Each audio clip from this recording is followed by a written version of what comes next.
Coming up, a Sad Styles production. Get into it! So notoriously in this game, rather than blood, when you get hit, objects fly out of you. Right. Lex Luger, weights. Brett the Hitman Hart, Hitman Hearts. I think it's hearts, isn't it? It's hearts. Yeah, okay. Yeah. What would come out of you if I hit you real hard? Oh my and God. may I challenge you on this and try it? If I was a wrestling character, it'd be like money and sunglasses or something like that. But I fear that in real life, it was like, I want your real life answer. if it was a joke one, it would be like mayonnaise or something like that. Like a jar of mayonnaise, you're like, or a bowl of mashed potatoes. You're like, fuck. I'm going to tell you, I insulting. had a breakfast poutine yesterday, and all day long, that thing could have come out of any of my holes. The whole day. Man, I can't wait to talk wrestling. Fuck it, let's do it. Let's talk some wrestling.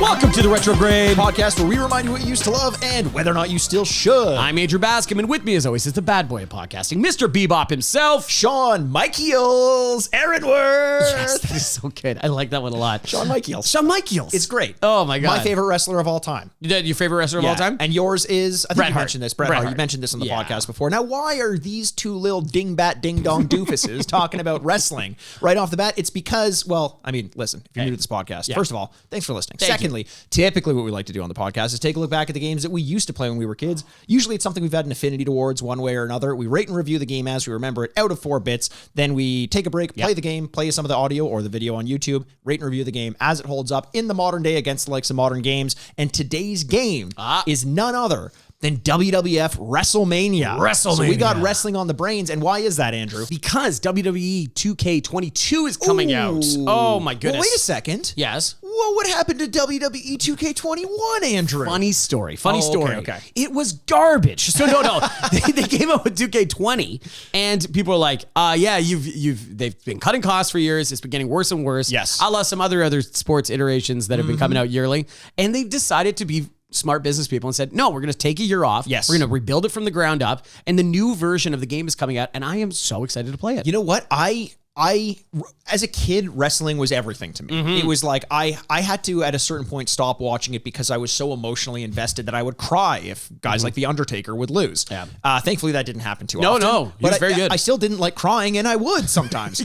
But I've kind of gone away from wrestling for a while. There's a local Toronto wrestling group that goes around called Super Kicked. You and I have gone to see them live. That's fantastic. they're But in terms of tuning into the WWE, haven't done it in a very long time, and yet, looking at these videos for 2K22, I'm actually kind of impressed by it all. And I'm like, is this something that I do want to consider giving a shot again? Mikey, possibly. I'm going to jump right in front of you in line. I'm buying it. Oh, you are? I am going to buy this game. Amazing. Now, did you buy the notoriously dog shit one, 2K20? I didn't buy 20. I bought 19. Oh, okay. I bought 19, and I was feeling it much like Mikey crying at The Undertaker. Yes. I was crying playing this game going, oh no, this game's not good, is it? And then you just heard initially, I will say, video game journalism aside, there is a certain amount of paid to play aspects of reviews sometimes. Right. Where you could tell certain people are definitely in the bag and they're like, this game's amazing. Yes. That didn't happen at all with 2K20. Not whatsoever. The warning alarms went off and be like, people stay away from this game. Yes. This is not good. Well, and you can go find videos of like how glitchy the game was. People like running through the ring,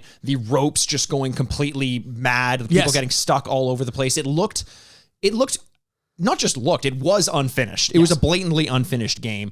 Not that was dissuading me from getting it because I wasn't going to get it anyway. But the fact that they decided to take a year off as a licensed property and build it back from the ground up, whether it was like a complete rebuild, who knows, but doing enough to take a full year off, say no to that revenue, which they would have guaranteed themselves regardless, 100%. and to take the time they needed to actually fix the issues.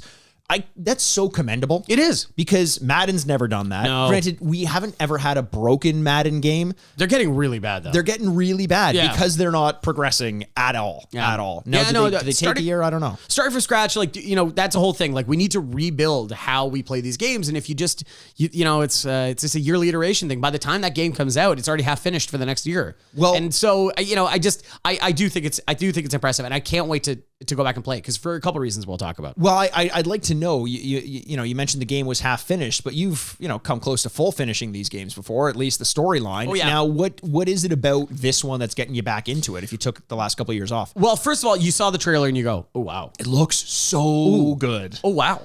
It's Like, so graphically, yes, and the just character the builds presentation, and everything. Yeah, exactly. It's starting to feel more and more like, a lot of people like wrestling because they want to be a part of the storylines, and this will make you kind of involved in it, which I really appreciate. And they're bringing back one of my favorite modes in the old wrestling games, be a GM mode. Yes. So be a GM mode has been around in different iterations. I know the 2K franchises in NBA uses it, but being a general manager in wrestling is a lot different than being a general manager of the Golden State Warriors. Right. So because Golden State Warriors, I'll trade players, I need to adjust their minutes and all that kind of stuff. It's not that different from being the general manager of the Indianapolis Pacers.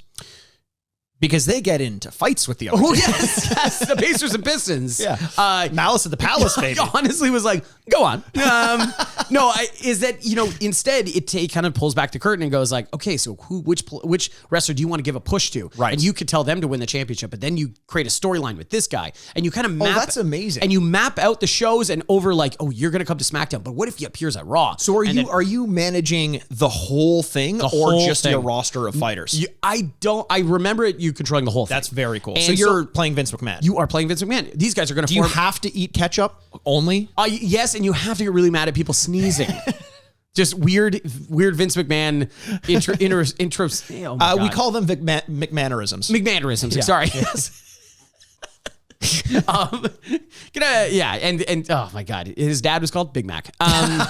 So Vince McMahon, a very weird man who has a lot of weird, very weird McMahon. Yeah, and so he's got a documentary coming out on Netflix. I can't wait. I cannot wait. Hopefully it's honest and brutal. But yes, you form tag teams, you break them up, and then they can have a rivalry to this. And I think it's such a fun way of creating a story. What button do you press to kick your tag teammate outside of a barbershop window? Honestly, maybe this might happen. I am so excited for this because the same thing with like Jimmy Snuka and Roddy Ray Piper with the coconuts and like they give you hundreds of arenas. Back into the past, there's always like 100 wrestlers you could choose from and unlocking them. I love that. I just love that. I just think it's so cool. So you know what this is to me is similar to a new Pokemon game where there's enough in this game with the older wrestlers, the old arenas, the nostalgia factor that I would love to tap into this game and play it only for the older stuff. No, if you tap in, you're done. Oh, no, that's tap out. Okay, tap in. Tap in means I'm coming into the tag team and then I'm throwing you out a barbershop window afterwards. The refs look at you like, are you tapping in or tapping out? Are you tapping in or tapping out? Playing blackjack makes no sense to me. Yes. I'm tapping in, I want more. I'm tapping out, don't give me anything more. The similar to Pokemon where a new Pokemon game comes out and the original 150 are scattered in and among there. But they're the only ones I care about. Yes. I don't want to play with all the new guys, just like I don't want to play with the new wrestlers. So it's almost like if they had a retro mode where it was just like I could cut a sliding scale of like, what year do you want the wrestlers to stop being introduced? That's funny. I'm like, when did Rocky Maivia turn to The Rock? Because it's right around there. Yeah, the Nation of Domination period. Yes, that's why I want. Exactly. Yeah. It's funny too because in the old ones, if you go to like Madison Square Garden, like in the 70s or something like that, there's like a filter on the camera, so it looks like the old footage. I love that kind of stuff. And also like you're like, I'm gonna unlock a guy. This is great. Oh, Big Boss Man. That's too bad. I wanted Macho Man. Yes. But I will say, because we need to say we don't really currently watch wrestling. No. So we are very unaware of what's going on. Luckily, it seems like every time I see a headline, wrestling didn't age at all. It's still like Goldberg is fighting. That's You're like, what? It keeps happening. How is this possible? But Edge is like back again. Edge is back and like, ripped and shredded all to get out, which is kind of creepy. It's crazy. Do you think they're on steroids? It's impossible, Mikey. That's illegal. Yes. No one ever does anything illegal. And the other one is like you go through the modern roster. And so like it's like going to a zoo. Yes. Where you're looking at them, they're like, look at this fucking guy.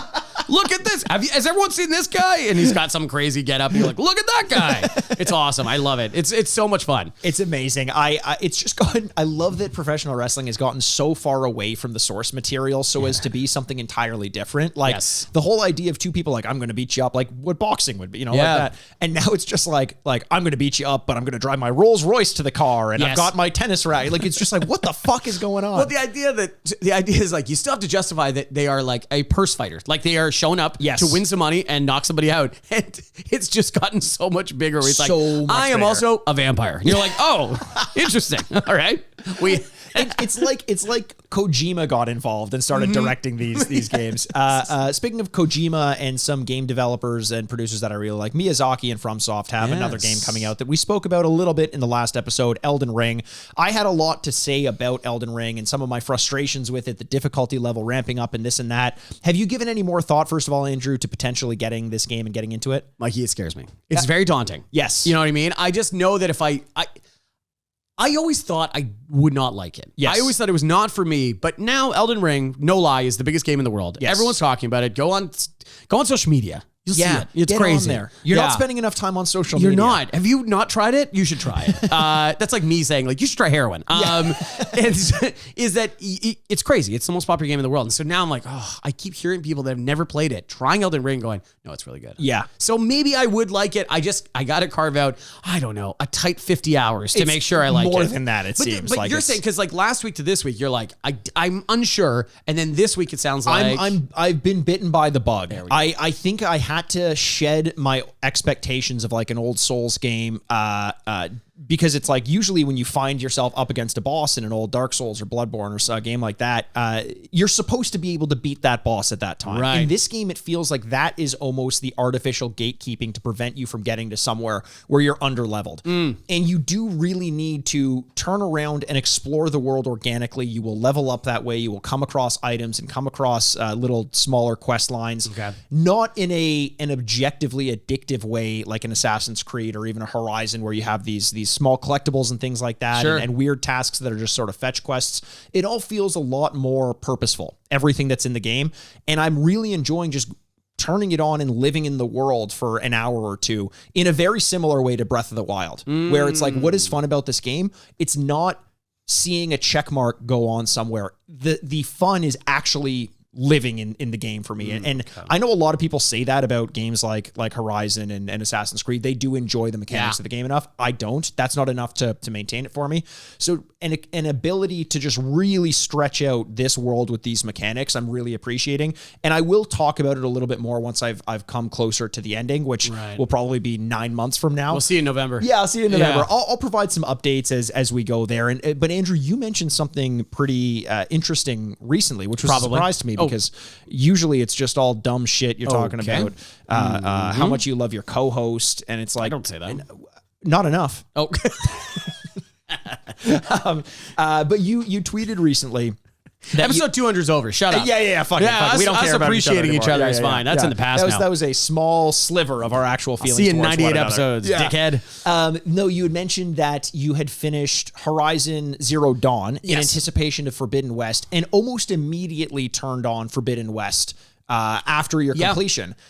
And it brought up this question. That doesn't happen very often, unless you intentionally seek that out, which I'm sure a lot of people do. What were your feelings doing that, moving from Zero Dawn to Forbidden West in a matter of a couple hours? Yeah, playing sequels back to back is a very, unique thing. And it's funny because I downloaded Horizon Zero Dawn years ago when it first came out. Right. Yeah, I was like, I don't know, I don't have time for this. And then kind of in, finding more time and trying to play the back catalog, I started playing it again.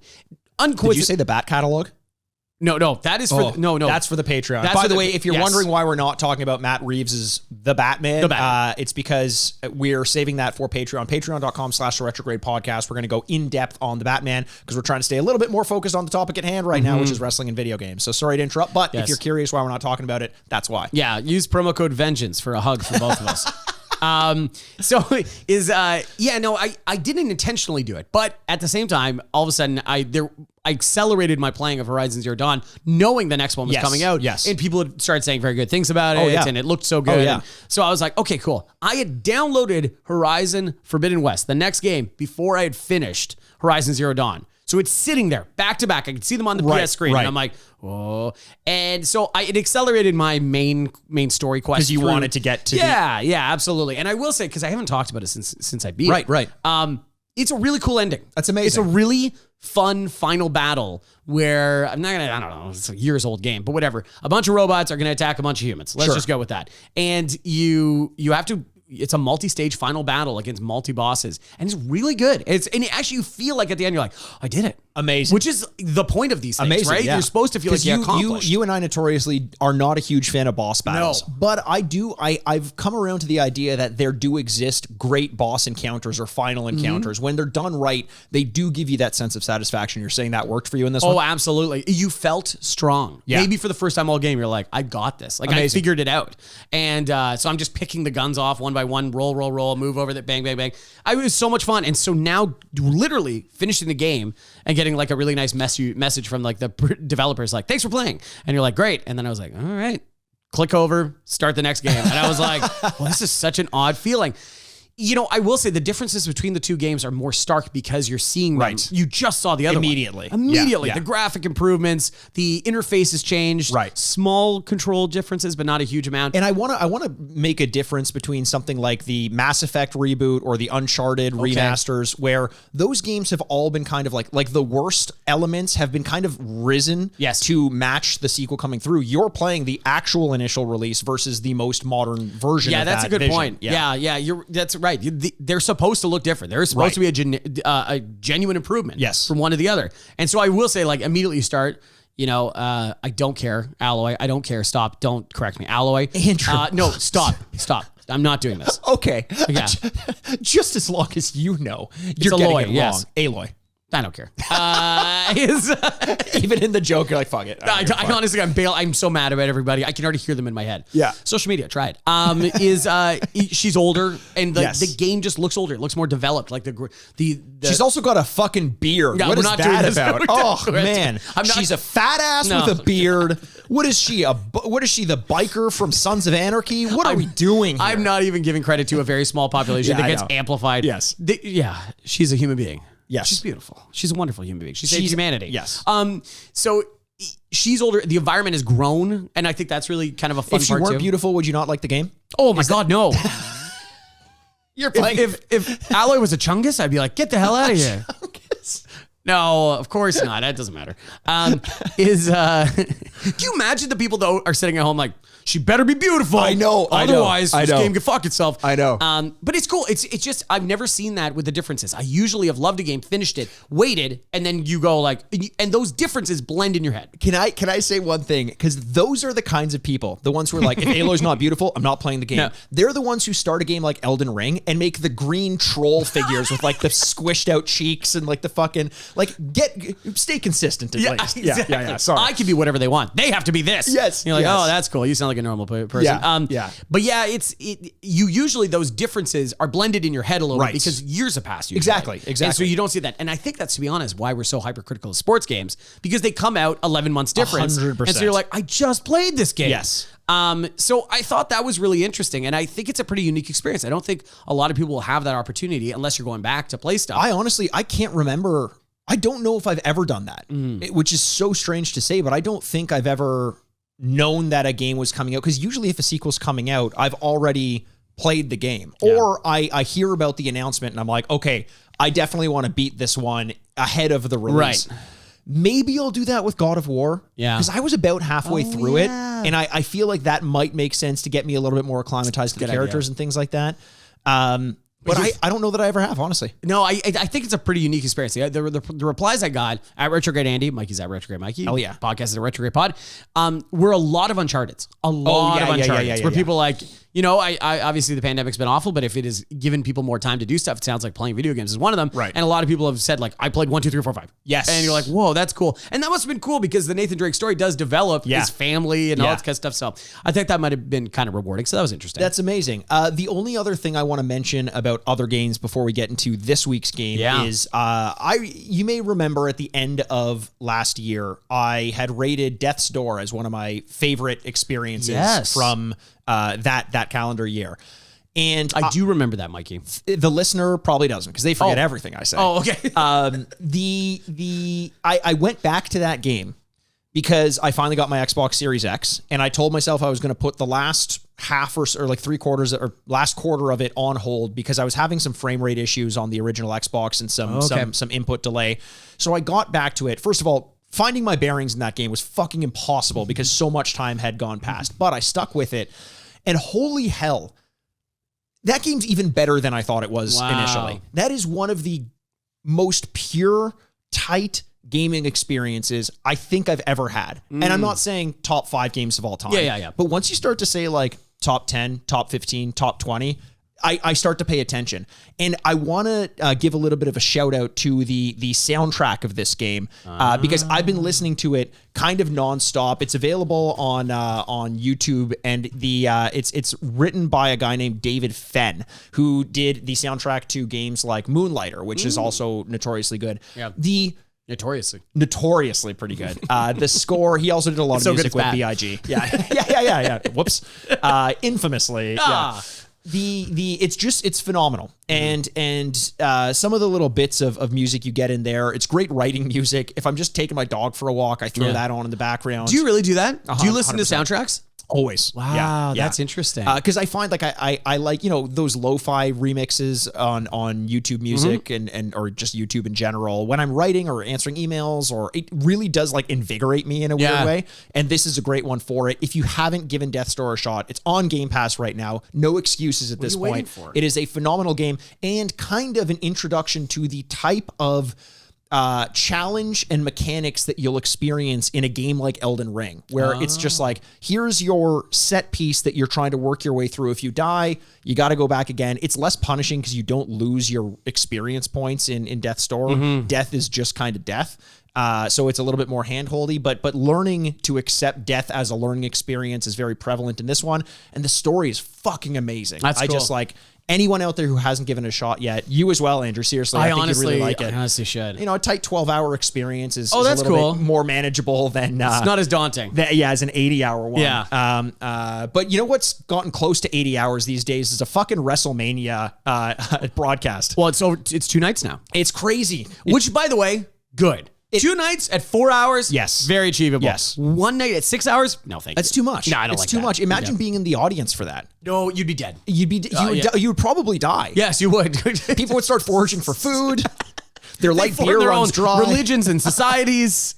I am the leader of Section B11. I'm the leader of Section B52. Come on down to my love shack.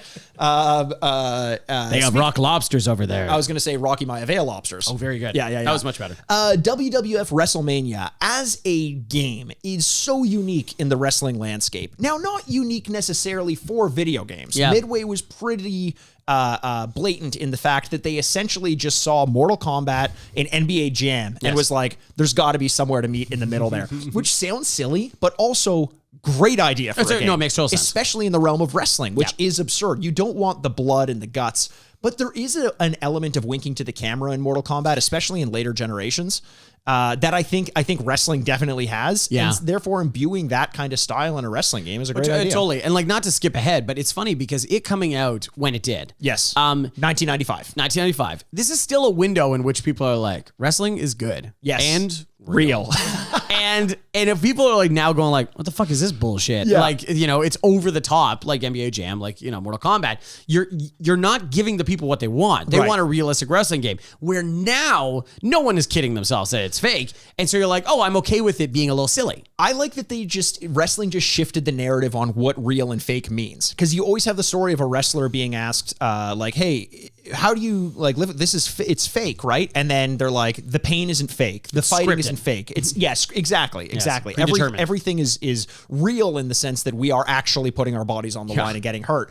It isn't real in the sense that the Undertaker was risen from the dead. yes. That Paul Bearer has a soul trapped in an urn, and that and somebody's like, no, that classic guy on the internet. Social media, look it up. Is still real to me, damn it, while he's crying into the microphone. Yes. One of the best, most genuine things you're ever going to see. It's so genuine, it hurts. I know. It's so cringy because it's genuine. But to that guy, it's still real to me, damn it. It's funny because I watched that and I'm like, someone's got to give that guy a hug. And then I realized there's nothing in my life I care that much about. And now I start to feel bad. Like I fucked up somehow.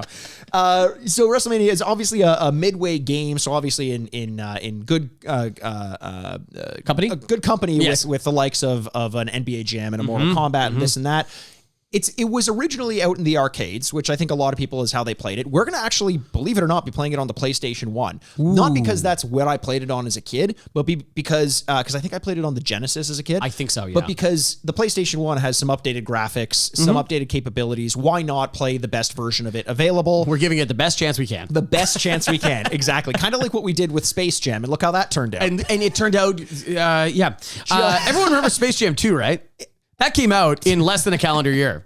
Everyone remembers exactly where they were, and then we saw Don Cheadle in Space Jam 2. I can't believe, dude, I still haven't seen it, and I often forget that it did come out. It's so funny that I think it's on Disney Plus now. I think so, yeah. And yet I still am like, well, what else is on? Yeah. I am in no hurry to do that. I'm in no rush, especially because it's the thing that bugs me the most about it is that it's silliness. It doesn't lean enough into the silliness. It's not self-aware. Like silliness that isn't self-aware to me is like, no, thank you. Yeah. That's the one thing I cannot handle. And it seems like they didn't understand the jokes they should have been making in this one. Well, it is more we don't need to talk about Space Jam, but it's even more baffling of like, trying to use all those IP characters and going like, no, this is cool. So the Clockwork Orange guys are in this. And like, what? You didn't know that? No. They're in the sidelines, like cheer. It's like this, the whole arena is filled with just IP people. Oh, okay. And like a Wreck-It Ralph scenario. Or play Ready Player One or something like that. Yeah, and it's like Clockwork Orange and Lola so Bunny's playing basketball. Weird. That's so weird. Yeah. Swing and a miss. This game also very weird, but I think in a more self-aware way, which I do really like. I mean, you don't include a character getting punched and dumbbells flying out of him like Lex Luger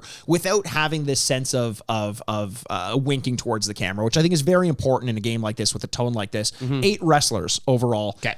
Bret the Hitman Hart, The Undertaker, Shawn Michaels, Razor Ramon, Bam Bam Bigelow, Yokozuna, Doink, and Lex Luger. Yeah. Who are they missing in that?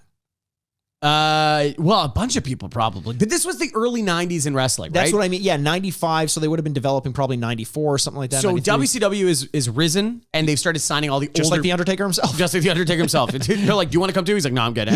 So they started stealing all the older stars. Right. Hulk Hogan, Macho Man, like all these guys have left. Ultimate Warrior. Well, Ultimate Warrior had the issues that's separate to that. But, and so like all these guys, so they started to rely on smaller wrestlers. Shawn Michaels, Bret Hart, things like that. You mean like smaller in stature? I mean, too. smaller in stature. Yeah. It just completely changed the company and now has kind of, shaped it to more what it is. So I wonder actually who else you'd be missing from that lineup right now. It'd be tough, like who was in the WWF at that time. I think Goldust was probably Goldust around that there. time, maybe slightly later.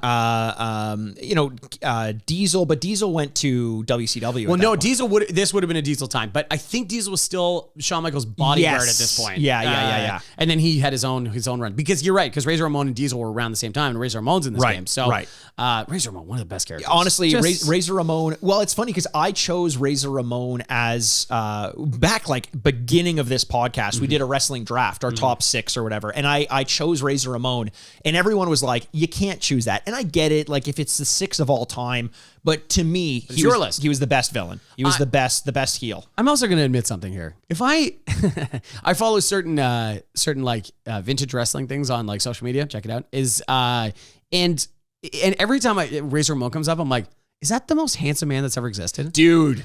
I can't believe this. And like, obviously people are like, well, it's Marlon Brando. I'm like, have you seen Razor Ramon? Have you seen the 7-foot tall Razor Ramon? Yes, he's so handsome. I can't get over it. Just thought I'd bring that up uncoincidentally. Him and Doink. The 2 most handsome men of all time. They had to put him in face paint. He was too handsome. They had to. Doink to me feels like a weird choice because he was always like he was a wrestler, but he wasn't top 8. No. But I think to play into the absurdity, he was in like WWF Raw. He was always in these kinds of games. So that kind of makes sense. So I think if you're choosing wrestlers to fill out the top 8, you got a good selection in this. I'm sure there's some that are missed that people are going to want. The announcers, Jerry Lawler and Vince McMahon. How you got amazing. the NBA Jam announcers going on? Imagine that, but Lawler and McMahon. Yeah, the actual announcers at the time. Exactly. The single player mode, though, this is where I kind of start to worry about this because I did love this game back in the day. But back in the day, I feel like a single player mode in a sports game or a fighting game, they were all fairly light. Yeah. There's no story in this one. You basically just have different championships like the Intercontinental Championship, the heavyweight or whatever, and then a WrestleMania challenge, which is slightly different. They're all iterations of the same thing. It's all just wrestling matches. You have to beat like a gauntlet of fights. It's like a 1 versus 1, a 2 versus 1, a 3 versus 1, and a couple variations of that, and then you win it. That's it. No storyline, nothing. And then the WrestleMania one is just a gauntlet. You start with 3 other people in the ring, and you have to beat all other fighters in order to win it. And it's like that can be done in 15 minutes, and you've beaten the game. Yeah. So it seems like this is, at its heart, an arcade game, at its Bret Hart, an arcade game. Thank you very much. And when they brought it to consoles, they didn't do much to flesh out the single player story. As its Heartbreak Kid, it's yeah. Yes. Actually, 1, 2, 3 Kid would have been 1, 2, 3 Kid I was thinking Beat Boss Man also. I know. I think I saw your eyes glaze over as I started to explain. I'm like, he's thinking of wrestlers. I'm just like, hey, Mikey, shut up for a bit. I'm just thinking about wrestlers. And there's 30 seconds of silence on the podcast. Yeah. I'm going to look some up in the gameplay portion. Yeah, we'll come back after that with it. But, it was very much like NBA Jam again at the time. I think Midway was more focused on the idea of an arcade style game than actually having some single player. The thing that I find funny about this is in the arcade, this game was called WWF Wrestlemania. There you go. On the consoles, it was called WWF Wrestlemania The Arcade Game. You know what's That's a good sign for any game? 2 colons. 2 colons. Actually, I had a surgery go wrong, so I've you got do have 2 colons? as well. Yeah. I just keep collecting them. Yeah, I just. Oh, so they're not on your body? Oh no, they're in a bag. Now, how do you collect a colon? Like, okay, a colon, I guess you can, but you can't collect buttholes. No, you can't collect the absence of something. Just grabbing tubes. Just tubes, baby. Just tubes. Psycho Sid. Psycho Sid was great. Yeah, Psycho Sid. Sorry, I'm just now. No, I love this. Yeah, every couple seconds I'm just getting named somebody. This is, by the way, podcasting where you have to be like robotically having a conversation while thinking about something else at the same time. My eyes split into 2 different directions as my brain is split down the middle. Yeah. Much like another clown, not Doink, but It the clown. Yeah. Oh God. Yeah. It the clown. Very scary. So the development, as I mentioned, inspired by Mortal Kombat and NBA Jam. The only thing I want to say about the development cycle of this game, which really surprised me, given what the game is, although the game looks fucking awesome. For 1995, this game looks so good. I remember it looking very good. I'm assuming it's going to be the same. Mark Turnell was a programmer who worked on the game. Okay. 6-month development cycle, 16-hour days, 7 days a week. Cool. That is fucking crazy. Oh, really cool. Normal. Very I can't wait to reward the. Yeah. I'm sure his family loved it. He returned home. Died 2 years later? That's probably unrelated. That is insane to me. And again, I think this is us saying the video game industry needs to unionize. Oh, you need to unionize. We need to protect the labor, please. Yes. God. So that's about it. But I do want to talk about our experience with the game, Andrew. Absolutely. As far as wrestling games go, we've talked about No Mercy and WCW versus NWO as kind of the two, in our opinions, or mine at least, kind of the best wrestling games that we've played. Yeah. Would you agree with that? Yeah, I would agree with those. Those are the big standouts. And then did you play any of like the old SNES games where it was kind of like just like a 2D ring but moving up and down and playing like WWF Raw? Yeah, but none leaving a tremendous impression. Right. Because you're right. You were talking kind of about the generations of these games. You got that, then you go into this. Right. Then you go into this mode here where it's the SNES and Genesis ones. Right. And then we go into the N64 kind of block. They all look like plushie dolls kind of thing. Like, yeah. And then you get into the next one, which is the PlayStation series. Yes. Which is like Here Comes the Pain or Raw, SmackDown versus Raw. Yep. Yeah. And then you get the newest ones, which are the 2K version. Yes. And you have a game that kind of stands out from every generation. Absolutely. In my mind, absolutely. So yeah, it's really, and funny enough, even though they're talking about the same thing, they're really hard to compare. They really are. And that makes me curious because again, I haven't played a modern day wrestling game in so long, but like the controls, I can only picture a wrestling game with 3D graphics that have the controls of like a No Mercy. Yes. And I don't know if it's the same or different I can't imagine it would be 1-to-1, but it worked pretty well. So, as something to kind of stick to. The craziest thing to me about WWF WrestleMania is that it was so different than any other game out there, at least in the realms of wrestling, that I think that's why as a single title, like I mentioned, WCW versus NWO or No Mercy. Yeah. This is the one that stands out to me on its own because it was so different than any other wrestling game I played and was always this kind of legendary one. My brother and I stumbled upon it. I think in an arcade at first, and then found it on a console. I think we got it, like I said, on the Genesis, and were so taken by it. Right. You know those memories you have when you go back and play a game, and it feels like you're playing Magic. Yes, yeah, That's what it felt like to me. It was so much faster than every other wrestling game we played. The over the top nature was like when Undertaker and when I'm watching wrestling and the Undertaker choke slams someone, my child brain is imagining their soul leaving their body, like bats coming out of the Undertaker. Fill in the blanks. Yes, it's as though it takes the image of wrestling in like a notebook, and then I draw my own imaginative like animations around it. This game was like the realization of that, and it spoke to me as one of my favorite wrestling games I've ever played. Yeah, that's my experience with it. Did you have did you play this one a lot, or was this more like a coins in a machine experience? Coins in a machine. Yeah. I played an arcade. There was a lot of arcades kind of around us, and this is one of them. Yeah, and I loved this game. I loved wrestling. I needed no excuse to love this game. Yes. So like this was just, I was all for this. Also, the arcade nature made it much more approachable than like, I need to know all these combo moves. And you and I both said, we're not fighting guys. No, we not don't like close. fighting games. Not and we could appreciate it, but it's not. They weren't games that we were drawn to. And so when you started doing that, I got a little bit afraid because that was the genre that I didn't like. Yes, this one's like just smack each other around. Whether you know what you're doing or not, it feels like it's going to give you a show. And this is the fear that I have with this game. I remember it being so fast and so over the top. But that's relative to 1995. I worry that kind of like when I watched The Undertaker do a choke slam and I imagine the bats coming out and all that stuff, I imagine that now I'm picturing this game from 95 and thinking it's way more over the top than it actually was. So if we start playing the game and it's slow, it's really going to take me a long time to get into it because that was the appeal of it for me. But there's no real way to figure out if this game holds up in the modern day. There's no way to know. Other ways, and so I think we just end the podcast here and go on our way. Episode 201, Andrew, we had a good run. Yeah, those were our thoughts on 202. Those are our thoughts on 202, the game. I'm just trying to help you out. You stupid idiot. We could go back and play the game. Oh, friggin' heck. You're so right, Andrew. This is why I keep you around for 201 previous episodes. 201 previous episodes. Yes. Mikey, we should go play this game, fight each other, and find out who is the ultimate victor and why is it Doink the Clown. Okay, well, there's only one way to send us over there. Ding, ding. Sculptured software. Wow, that's a perfect name for a bunch of sculptured men. 100%. Yeah. What's going on here? Jason's tip. When your opponent is running or leaping at you, a way punch can be used to pick him off and deliver a body slam. There's a picture of one of the developers. Of Jason. And Jason, you want to take two or... for the picture? Yeah, not smiling, not looking at the camera? Oh, you said Bret the Hitman Hart was 5'11". We're looking here. It's 6'1". I'm sure he is. I'm sure now he's 5'9" in my mind.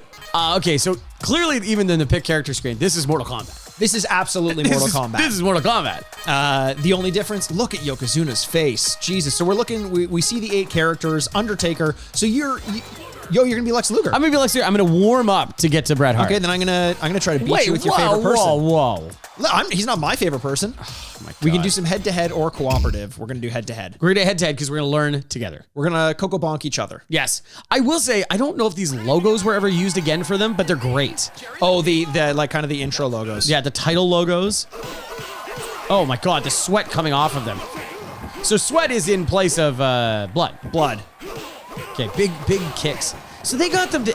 Oh, fucking hell. Oh my God. Okay, so we are figuring this out and Mikey is whooping me. Yeah, I got you with a big boot. Oh, I released a heart from your face. So now you're Bret Hart. That's usually where the hearts come from. You got to pin me now. Oh, got you pinned. Got you down. Okay, first fall award. I think it's 2 falls. Okay. 2 times damage for a first hit. I kicked you in the nuts and... and you know what shows? Oh, I threw you outside the ring. You tossed me outside the ring. I don't know what's going on. I'm very upset. I'm scared. I'm not supposed to be outside the ring. I'm supposed to be inside the ring. You have like no health left, but you just went on like a pretty big run there. Whoa! Oh my God, Mike, you did a rolling uppercut and now I'm down. I honestly, I'm not 100% sure how I did that. That was it. But it honestly looked like you planned it. I rolled across the ring at you. That was unbelievable. So, okay, already, that's one match we just had. Already, I'm like, that's all there was. Like, there's no circumstance leading into the fight. No. There's no circumstance after the fight. It's just, you guys are about to fight now, and then that's it. No, it honestly, each round took 30 seconds? Yes. Wow. And I don't even know if I necessarily think that's a bad thing. Not necessarily, but you kind of hope that there's more to it outside of this, but maybe not. Razor Ramon against Doink. Doink. I'm going to be Doink. Mikey's going to be Razor Ramon. I feel like this game is made for Doink, right? Yes. Razor Ramon in green pants. Yeah, not as typical pinky purple ones. Whoa, I got a razor. Your hand turned into a razor. Oh, I turned into a big boot. Oh, a gold necklace fell out of Razor Ramon, eh? Yeah, I love that. Holy moly. Okay, so Andrew already kicking my ass here. Oh! So I did a big dive, like big Superman dive, and actually no animation though, oddly enough. And now I'm kicking your ass on the ground. Oh, you got to pin me. There you go. There's the first Doink. fall. So I feel like the Razor Ramon has harder hits but slower hits because if I'm like away from you trying to get a hit in. Oh, you actually got me like in a hole. Like a big hold. It's much harder for me, I'm finding, to like hit you with something if I initiate the hit and then you come along. Oh my god! So you were laying on the ground. I picked up your feet and just kind of smacked you up and down. Razor Ramon, strength seems to be his thing, eh? Yes, absolutely. So Doink has some Jesus, running at me and I just boot you in the face. That was like a Shawn Michaels special move. Yeah, I just walked into it. Doink is I feel like a little bit faster moving in this, high flying. He's a fun character in this one.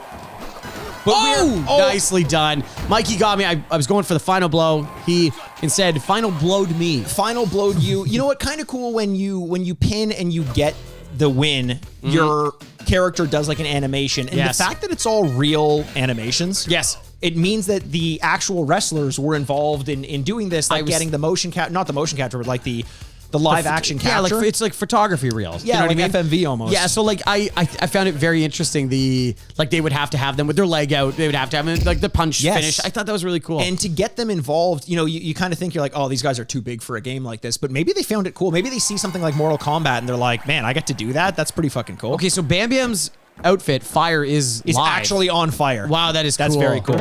I'm kind of trying to face it. Whoa! I just came towards you with a choke slam. That was, I guess, a special move. Lots of like multiple button presses. You know what I mean? Yeah. Oh, I don't have to pin you. That was weird. Okay, Bam Bam, I'm figuring out a little bit more. Yeah, here. Bam Bam seems to be like pretty suitable to your. I can walk you. I want to figure out if I can walk you over the rings. I threw you out. And that's what I meant. But you did it to me. That's very embarrassing to everybody. I'm trying to get myself out of the ring. There, I did it. We're gonna fight. We're gonna fight outside the ring, baby. Oh, now I'm coming back in. I'm coward. Scared. Okay, fine. I'm not a coward. Oh, fuck you. Maybe I should have been a coward. I'm going back. I'm gonna see you later. Oh, big jump. We're so close to one another. Oh, you got me. You finally got my first win. That was good. Oh, thank Christ. Bam Bam seems to be a pretty good choice there. Yeah, Bam Bam's Undertaker. good. Undertaker, I think, was like the guy I used to choose most in this game. That would make sense. Let's go with Shawn Michaels. Okay, so we've not played as Shawn Michaels and we've not played as Yokozuna. Here we go. Here we go. The final matchup. There you go. Oh, he's got his pail of salt. Yokozuna does. Just like Mr. Fuji used to do. There you go. You just picked me up and threw me out of the ring. Holy moly. Is that the... I could do the bonsai? You just did the bonsai on me. Okay, I can... Oh, this is great. Oh, wow. Okay, so you're kicking my ass in this one. So, when Yokozuna gets hit, ham comes flying Is it hams? I think so. That's kind of like our mayonnaise joke, but real. I think Shawn Michaels is my worst character. Which is disappointing to me. Yes! You just did the bonsai on me. That's so fucking cool. I did the... and you're just dominating me. So when we went for the pin, I was like, no, let's not go for the pin. I'm going to go for the bonsai. And I did it thinking that would end the match. Yes. But I'm not able to do the pickup on Bret Hart. Maybe it's a size thing. Maybe it's that, like, there's some heavy characters. Because I am noticing, like, big differences in pace and speed and all that kind of thing. And I think that's a lot of it is knowing your character and their moveset, which is actually really cool. Right. I didn't think there would be a whole thing like that. So that, wow. Yeah, because look at the damage you guys are already taking off me with 2 hits. Yeah. Wow. As you do. You want to do some co-op? Let's do some co-op. All right. I'm going to be Ramon. Okay, I did really well as Yokozuna. So. All right, Razor Ramon and Yokozuna. So go down to cooperative. Absolutely, cooperatives. Here we go. WrestleMania challenge. Oh, okay. We're challenging the WrestleMania. Well, itself as an arena. Prepare, buckle in. We got 8 hours, baby. Okay, so Shawn Michaels and Bret Hart were facing. Shawn Michaels has me. And he threw me out of the ring. I have Bret Hart, and I seem to be making good work of it here. I'm not. Shawn Michaels is kicking my butthole. I think Bret Hart is done. Wait. He's out. Holy moly. You're really good with Yokozuna. Oh! Now Razor Ramon's in. That's me. Okay, now I'm facing your brother, or a twin you didn't know you had. Like, it's like a soap opera. Okay, Razor Ramon's almost done. Razor Ramon's out. Oh, I just got a the big Hurricane Rana. Okay, wait, I'm facing on my own brother now. Oh, Yokozuna's back in. Shawn Michaels. My number one task has just been kill Shawn Michaels, and I haven't been able to do it. Bam Bam's coming in now. Loading. That took too long for the computer. It had to stop. Oh, I got to pick him up. Look at me annihilating him. That's me. Okay, there. I'll take him. We got Lex Luger. Give me the dead man. There's a little bit of chaos involved. Lex Luger comes in from off screen, but guess what? Guess what, Lex? Oh, I'm almost dead. And I'm dead too now. Oh, match awarded to Lex Luger. Comes in and cleans up out of nowhere. We did pretty well. We did pretty well. I'm going to change because I'm not good as Razor Ramon. I think I was pretty good as Bret Hart. Okay, so we did pretty well. We eliminated, I think, 6 guys. Yeah. I need to put a Shawn Michaels. Actually, I was pretty good as Lex Luger. You were pretty good as Lex Luger. We could be 2 heavies again. Hey, there's Jason again. Jason's tip number 1. The funny thing is Jason, he's got those like weird rapist glasses and a crew cut and a dirty mustache. And guess what? It's back in style now. Yes, it is. Jason, you're the sexiest guy at the bar. You really missed your generation, buddy. He's like, if you told Jason that Justin Bieber would be dressing as him, you'd be like, that's not fun to make fun of me. And you're like, no. No, legit. Yeah, he's doing it in a good way. All right, here we go. WrestleMania Challenge. Yokozuna and Lex Luger in the WrestleMania Challenge. Mikey, I won't be able to help you out this much. I need you to not take care of Shawn Michaels here. Okay? Well, I was Razor Ramon last time. Bam Bam got me. I didn't realize he was. So I like in the first couple of opponents are very easy to eliminate. Like I've already eliminated Bret Hart. Oh my God. You're on fire. fire. Oh, what the fuck is going on here? Okay, we got to get rid of this Lex Luger because he's confusing me. He's got pink boots on it. I don't like it. You know who else wouldn't like it? Lex Luger. Yeah. Pink boots. Oh, no, man. Okay, so Bam Bam's actually really kicking my ass. He's really good, Andrew. I need help with him. There you go. Okay. What did I say earlier? Okay, Bam Bam's out. And Lex is out. Lex is out. The other Lex. I honestly thought that was me. I think we share a health bar and die at the same time. We do. We share a health bar. Oh, fuck. Yeah. Do you want to try one more time? Yeah, let's try one more time. I don't like Lex. He doesn't have as many throws. I like the throws. You know what? I'm going to go as Bam Bam. Bam Bam is good. What came first? The flame tattoos or the personality of Bam Bam Bigelow? That's a good question. You got a green Bam Bam. Fire Bam Bam Bigelow. Man, they love giving you your version. Yeah, and I hate it. There's 8 characters. There's only 4 in the ring. You don't have to immediately go to okay, that guy's done. Shawn Michaels is done. I'm doing a decent job with him, and he threw me at the ring. You are getting your ass kicked in these challenges, and then when we play, you beat the shit out of me. I don't get what's going on. Oh, there, I got him. Don't worry about it. Okay, good. I'm not worried. Thanks. I got him. Okay, I'll get Doink. I got Yoko. Very warmed him up for you. Oh my God! I sent him 30 feet into the sky with an uppercut. Yoko's pretty good in this game. I hate getting the updates that you're like, I'm getting my ass kicked, Andrew. Hey, Andrew, not going so well. If you got some time, I've already eliminated Doink. Whoa, look at Yokozuna. He's giving me a belly bump. His big belly bump. All right, Razor Ramon, he comes in with some fire. I got Yoko, don't worry about it. Thanks. We got Bret Hart coming in now. Jesus, they're just coming in so fast. The load is really annoying. Oh, did you see that? Bret Hart just eye gouged me and eyes came out of me. He just eye gouged me too. We're missing. Funny enough, 4 eyeballs come out of you. Too many eyeballs. That's more eyes than I have. Spare. Oh, it's like me and Collins. We're dead. We're dead already. Collins. Well, I don't know if we're going to be WrestleMania champs, but I feel like we at least conquered our misunderstanding of the game. Yeah, absolutely. We got the control of some characters. That was pretty good. That was a lot of fun. Let's go and talk about this game. All right, let's go see you on the other side. Ding, ding. Oh, no, here comes Girl. Oh, no, it's not another Mikey and another Andrew coming in to kick our asses in different colored shirts. And welcome back to the Retrograde. Welcome back to the Retrograde, and let me tell you something. Well, you may have gotten the better of me in the second half, but I got the first impression, and the first impression is all that matters, because I could have walked out of that ring, head held high, belt in hand, but I gave you a shot, because I wanted there to be a story. I wanted there to be a rivalry. Sure, we entered the ring together, but if there were a barbershop window beside you, I'd throw your stinking little dinky ass out of that window so fast, I'd cut your hair even though you don't got none. I don't have any. That's 100% true. I'm trying to eliminate all possible ways of attack in advance. Hair, number 1. Shave my head, yeah. I also, if we got into a ring and I was the champion, I would just walk out again. Stay title champion. Maybe you can't. Title doesn't change in a count out. Yeah. What are you going to do? Oh, is that true? Yeah.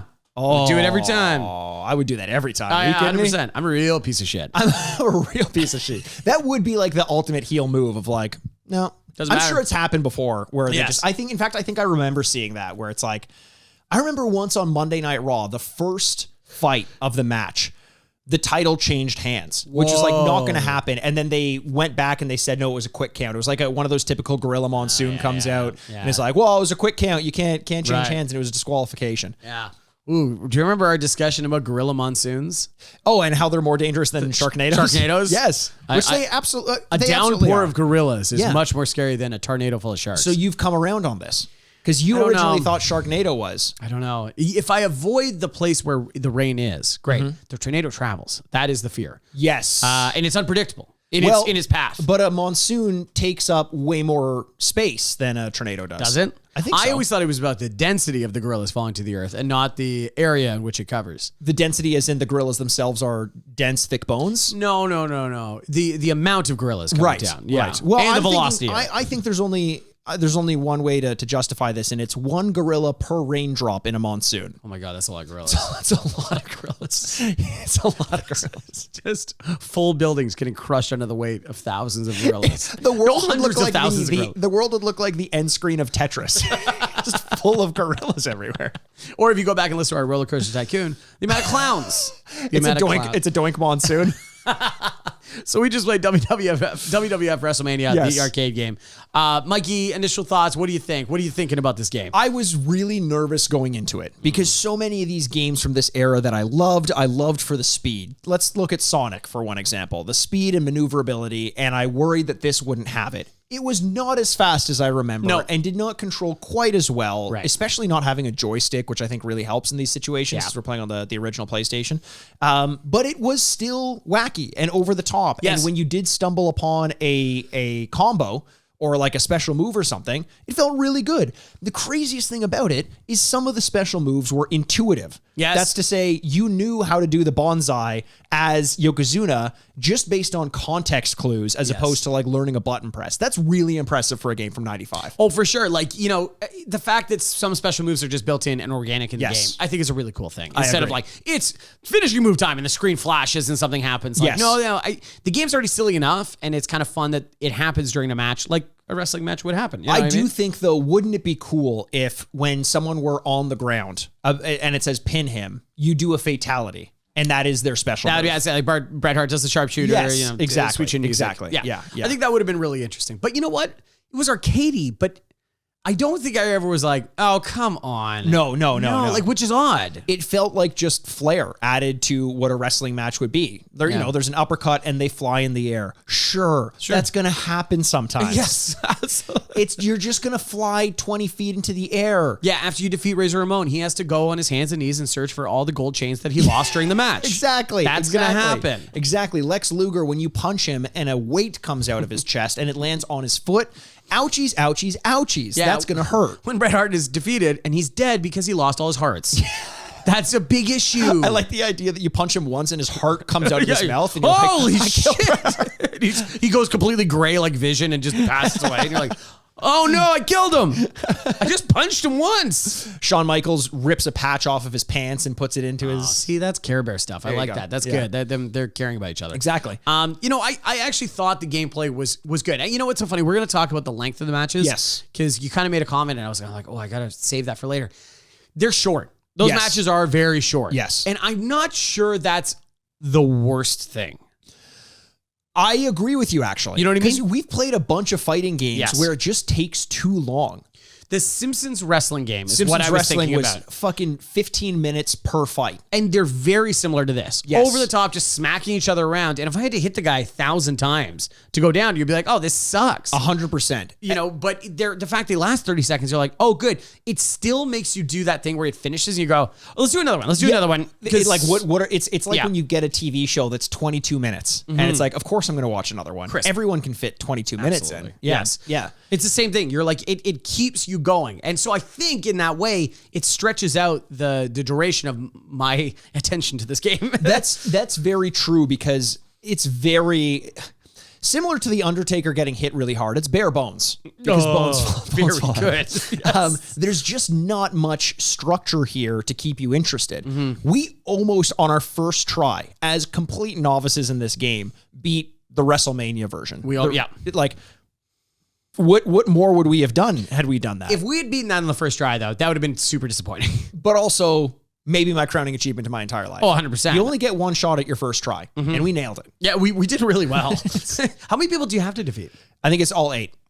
Oh my God, we did come very close. We came very close. Holy shit. I think we were on 7 and 8 or something like that. And then our takes 2, 3, and 4 were not as good. Not as good. One of us was not holding up our end of the bargain. Yeah. And I'm not going to point any fingers. No, we shouldn't. But if I did point a finger at this person, a ham would tumble out of his body. The full cooked turkeys. Everyone else is like theming, and then the whole thing with Yokozuna is like, he's fat. It's like, well, that sucks. Undertaker, he's dead. Bret Hart. Being Yokozuna must be so tough because you're Hawaiian playing a Japanese person. Yes. The whole thing is that your special move is you're just big, so you land on someone. Yeah. But you're also making so much money. Yeah, you're like, yeah, it's great. And the other one is you got to keep that body shape up. Like, you got to eat 10,000 calories a day, my man. Like, Fuck yeah, you do. You're like, I guess. Fuck yeah. The funny part is, I think the Dark Side of the Ring had an episode of Yokozuna. Oh. And I watched it. I missed the last season. Yeah, there's highlights and lowlights. I feel like it's gotten worse since season 1. Well, the problem is like the stories are less sensational, Yes. right? So, but is that they were talking about him. He's like, you have no idea how athletic this guy was. And, Oh, really? And then you kind of sit there and you go, well, he'd have to be, right? He's 400 pounds. How the hell is Yes. he moving at all? And you're like, he'd have to be naturally incredibly athletic. Right. You know, it is crazy. I think all wrestlers in general, like it's almost as though, you know how they always say they're like UFC fighters, they go to a bar and people always like try to pick fights with them. It's almost as though you would still bet on the professional wrestler in that scenario because you know they're just as athletic as the UFC fighter, not trained in the same way, but very athletic with a 7-foot body and 1,000 pounds of muscle. 100%. Insane how big these guys are. Yeah, it's so, and I imagine the wrestlers get it a lot. We're like, Yeah. it's just fucking a professional wrestler. He's not a real fighter. Yes, but I bet you he could kick the shit out of you. Yeah, and so when the Undertaker's not the Undertaker and he's Mark Calloway or whatever the hell his name is, he's still a 7-foot, 350-pound man or whatever it is. Yeah. And that could just eat. And you know, if you ever want an example of that, if there's you ever see the clips of a fan getting into the ring, they my just God. beat the living shit out of these guys. Like, Yes. they have to hold them back Yes. from being like, oh, finally, I get to kick the crap out of somebody. The only thing that would give me pause in that consideration would be when they did the Brawl for It All. When they actually boxed and no one could throw a real punch. Yeah. You know, they're not used to doing that. Yeah, Granted, all they have to do is lean on you and you're like, and you're done. You're dead. Yeah. I'm not taking my chances against a fighter, but Nor am I, Andrew. no, it sounds like you are. It sounds like you're like, I'd beat him. Listen, Mark, Yeah, Mark. heir to the Callaway fortune. Come at me. I'm a better Don't bring your golfer golf than you, clubs. too. Yeah, I'm a better golfer than you. So anything that stood out in this game that was bad apart from just the lack of structure in terms of gameplay? Did you like it? Did you dislike it? You know what? I wish there was just, I don't know.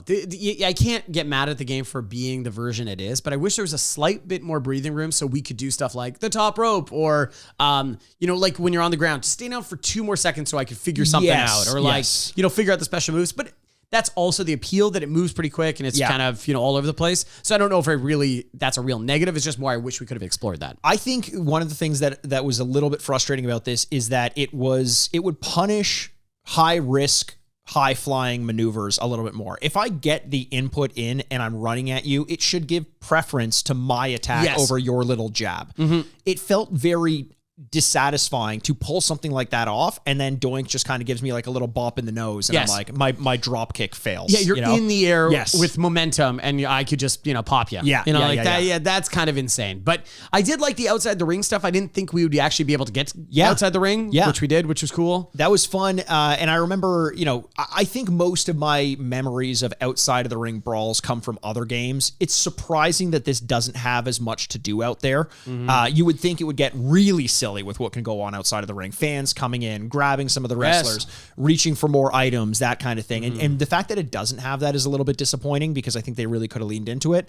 But the core mechanics that are there are fun. Yes. The variation in the wrestlers, in their powers, in their speed, in their moveset is not what I expected. I didn't see this coming at all. No. I thought they were all going to play the same, have the same core mechanics, and then a couple special moves are different. Yes, exactly. That's not true at all. They move different speeds, strengths are different. It was surprising when like the first, I think 2 fights, I was I won pretty handedly. And then the third one, you just smoked me. Yeah. And just that swap of character selection and moveset change, and plus obviously the fact that you're getting the hang of it, but like the fact that the characters would change that much to allow for two pretty handed wins to a very significant loss. It's impressive. It is. That variation exists in this. Oh no, for sure. In what is seemingly such a simple game. Yes. You know, I thought also 8 characters. I'm like, oh, that's too bad. I wish more characters. You know what? 8's good. But imagine if there were 25. Oh, imagine if there were 30, I'm not complaining, but if they, I don't know if they could have varied 25. And I think at 25, we're like, oh, they're not very varied in characters. Right. But they're not very unique. Yeah, at 8, you're like, oh, it's 4 and 4 probably. Yes. So that's pretty good. I mean, I keep thinking, I'm like, wouldn't a modern version of this be good? And I guess we got WWE playgrounds or what Backyard, whatever it is. Yeah.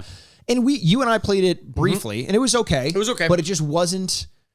You know, it goes back to that whole, like, we think we want what we want, but sometimes it's better to just let a game like this exist as it was back in the day. And that said, maybe it's time for us to get into our ratings. It's literally the theme of this podcast. It is the theme of this podcast. You know what I mean? You don't always, let Sleeping Dogs lie. Like, that in your memory is sometimes better. Yes. And then we just dig them back up like The Undertaker. Now, normally what we do is give the rating prior to the gameplay, but we didn't do that this time, change things up just a little bit. But let's start off with this, Andrew. Yes. We each give the games a rating out of 4 bits based on what we thought about it back when we played it as kids. Now that we played the game, we can come back and also give it its rating out of 4 bits based on how the game holds up in the modern day against the likes of modern games like Elden Ring, like Horizon Forbidden West, like Solitaire as well. That's still a pretty modern game. Yeah, Solitaire's super modern right now. Go find it. How is it more modern? How could it be more modern? It couldn't be. Playing cards? Come on. Yeah, maybe if they were NFTs. Oh my boy. God. I'm playing with my NFTs. Playing with my NFTs. You can't do that. You can't do that. You can't touch them. You can't feel them. That's the point. That's the point. And also, if you're trying to do that, you're not taking them seriously enough. No. They're not toys. That cartoon is not a toy. But it's bored because nothing can touch it. It's just so bored. We live in hell. So, Andrew, why don't you start us off out of 4 bits with your rating as you would rate it as a little child back when you were playing this game? Absolutely. So I loved wrestling. I wasn't crazy about styles of games like this, but wrestling would have been a nice introduction for me to play it. I had all my favorite characters that I get to play again. I think I actually would have really liked this. Yeah. I don't think this is 4 territory. I don't think this is like, oh, Stone Cold. In my head, yes, absolutely. I always played this game. But I think I would have really liked it. And so it's a difference between a 3 and a 3.5. Tend to go with wrestling, tend to go with Bret Hart, 3.5 for me. Amazing. 3.5. Exact same score for me. And for a similar reason. I wasn't a huge fighting game fan back in the day. I would play some Mortal Kombat. I sucked at it. But the reason I liked those games was because it was fun to stumble upon combos and see cool things, cool people do cool things. These cool people were people I would watch on TV. Now I get to control them and do it in a way that feels a little bit less tethered to reality, even compared to the likes of like a WWF Raw, which was on the Super Nintendo and the Genesis. I was fascinated by this game. It was almost a game of legend. I had almost imagined later in my life that I made it up based on like a hodgepodge of other games because no one ever talks about WWF Wrestlemania. They always talk about either slightly earlier or slightly later. 3.5 for me. I had an absolute blast with this as a kid, and let's see how it holds up in the modern day. God, this is where it gets tough. This is absolutely a tough stamp because I love wrestling. They don't make games like this. Yes. Specifically. Anymore. But yes, NBA Jam was a really good comparison that we keep bringing up, and it's because NBA Jam I play on my phone now. I play NBA Jam, the old school game, on my phone. This would be a phone game. Is it good on your phone? Yeah, it's pretty good. Yeah. I don't know, not nothing crazy, but I like it. You're right though. This would be a better phone game than this. You'd be playing this on your phone. Yes. You would not be playing. So let's be realistic about the output that you would need from this game. Sure. The other one too is outside of us playing this game for whatever we play it for, how much more could you play this game? Yes. So we're in a world where we're talking about WWE 2K22. How does that stack up to this? Like that's got several versions and arenas and wrestlers. Like we're talking about hundreds of wrestlers, hundreds of arenas. I just don't think this can then hold up. It was fun. It was fun for what it is, but it's ultimately not a fulfilling, big, broad game that would stand up today. I'm giving it a 2 out of 4. 2 out of 4? Yeah. I totally get that, especially because playing this for as long as we did, I feel like I got my fill. I don't really need to go back to it. However, it would be kind of cool to completely learn a character's movesets. Yeah. Like to commit, say like, Andrew, we're playing this again a week from now. Pick one character. we're going to duke it out. I can't wait. Learn all their characters, Love it. or learn all the moves. Let's do that. That would be a little bit more fun. And granted, you can say that about every fighting game. If you spend more time with it, you're going to enjoy it more, sure. And that brings me to my kind of second point to this. There are a ton of other fighting games out there. So if you want to learn the moveset, if I'm going to spend my time learning the moveset, it'll be for like a modern Mortal Kombat, not for this. So ideally, it's a great game. You just come imbued with the knowledge of how to play it and have a great time. But that's not realistic. No. I will hold some space for, as I've never done in my life before, I will hold some space right now for a potential higher rating based on the fact that I could learn the moves and have some more fun to bump it up from a 2 to a 2.5. Okay. And I think that's where I'm going to go with this one. So 2.5 for you? 2.5. So that's a 7 out of 8 in the retro score. Ooh, very good score. And then a 4.5, excuse me, in the current score for a combined score of 11.5. 11.5 is, you know what? Pretty good. It's pretty good. Drop the ball, I think, in the modern day. But look, arcade games are meant to be flash in the pans for the moment. It existed at a time when that's all that really mattered. Why would you have story in an arcade game when you're just going to be there to play a couple matches? Yeah, good point. Granted, that means it ages poorly in the modern day because we just don't have that arcade game sentimentality, most of us at this point. There's usually something more imbued in there. So an 11.5 overall, I think is very fitting. Yeah, very fitting. I'm glad the retro score did as well as it did because I really was fascinated by this game. But that's it. I love it. Okay, so there you go. So 11.5 out of 16. Well, that's a pretty good score.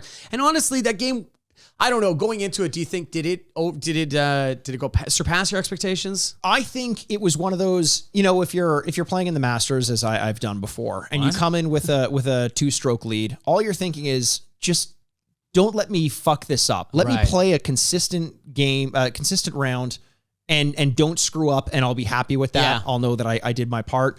I was just hoping this game didn't fuck it up. And I don't think it did. It didn't fuck it up. It didn't age poorly. No. But the overall genre of arcade fighting games did. Yeah. And therefore, it suffers as a result. For sure. If you had told me before, you're going to give this 2 out of 4 in the modern score, I'd be like, oh, good. Okay, good. Yeah. I'd so be it's like, then I'm going to have some fun today. Totally. I'm going to burn my candle at both ends, play it for as long as I need, and then never have to touch it again. Totally. But why are all those camera people there? Are they here for me? They're here for the award ceremony. Oh Okay, God. let's make our way to the red carpet. Let's do it. You've been waiting for it all year. The most glamorous award ceremony of the week. Ladies and gentlemen, the Grady's.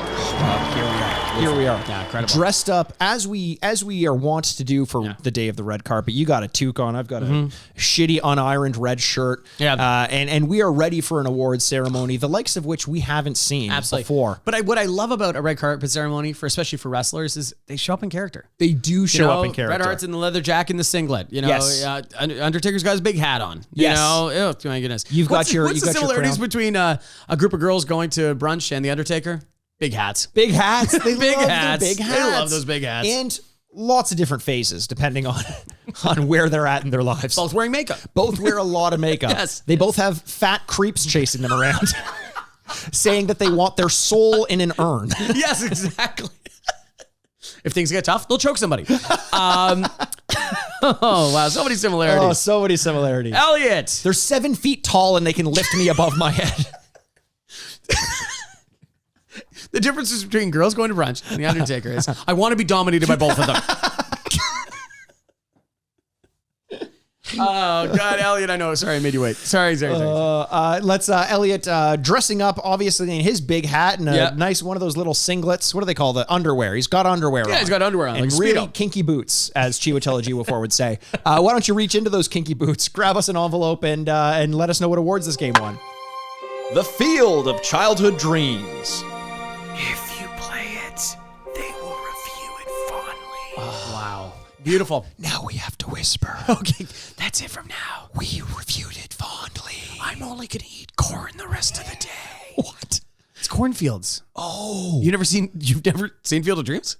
I thought that was the saying from the Lego movie. Oh, if you build it, they will come. Is that not? No, it's from A Field of Dreams, a movie with Kevin Costner. Oh. Yeah. It's a good movie. It's good. You were about to shout out your friends. I was going to Talking say, Costner, I think. Talking Costner. We have friends. I can see it in your eyes. I know. yeah. I was going to do it. We have friends that are doing Talking Costner, talking about every single Costner movie, including they just released a Patreon talking about Yellowstone. So go over there and listen to Talking Costner. Which I've been episode on were an you on? episode. I was on an episode for Bull Durham. Bull Durham. It's a great episode. We I got one of the better games. We got to convince them to have us on to do the Waterworld video game. I think we'll do a home and home because we'll have them over here to That do would the be Waterworld fantastic. video game. Yeah, We'll go over there to talk about Waterworld. But yeah, Talking Costner. So Field of Childhood Dreams is the retro score of a 7 or higher, which Yes. we got in this one. Yes, a we did. very good score.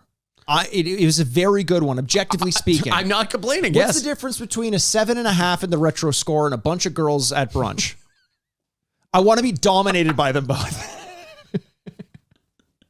Oh my goodness. Oh my God. The big theme of this episode is remember, Doink is terrifying and a bunch of girls going to brunch is terrifying also. That is two things that are very scary and weirdly dominating. Okay. Oh, Mikey. So, any final thoughts about WrestleMania as a video game? No. Okay. I'm going to get back to you guys when I buy WWE 2K2. Yeah, update 22. us in There's a in lot of coming- twos in coming that. weeks. Oh my God. I can't get past. WWE 2K22. Yes. So I'm gonna give you reports about that and Horizon Zero Dawn. Forbidden West. And I hope you enjoy. Keep playing Elden Ring. I will. You stay on that. Andrew, trust me, I will. I just want. By the way, like 4 weeks of not playing Overwatch. I was just going to ask you. 4 I was weeks. just going to ask you, how's Overwatch going? I think I'm kind of past it. Congratulations. I made the conscious choice to do it. I feel pretty good about my decision. Every so often I get an urge to like just spend half an hour with it. And I say, no, you know what? I'll work for this half an hour and then use that half an hour to play a little bit more Elden Ring later in the day. I love that. I'm great. very proud of you. Okay, Thank good. you. Well, we're going to hear more about it next week. And When I fail. when we fail and we talk to you, we love every single one of you. We can't wait to talk to you soon. My name's Andrew Bascom, and with me, as always, is the bad boy of podcasting, Mr. Bebop himself. Mikey Aaronworth. This is the Retrograde Podcast. Game over. Did you forget your line? Buckle! Want more Retrograde in your life? You can visit our website for show notes at theretrogradepod.com. Follow us on Twitter at Retrograde Mikey, at Retrograde Andy, and the podcast at Retrograde Pod. Or Instagram at the Retrograde Podcast. For bonus episodes, check us out at patreon.com/theretrograde podcast. Send your questions and business inquiries to the retrogradepodcast@gmail.com. See you next week, D-pads. Furnished by Sad Styles Productions. That thing could have come out of any of my holes.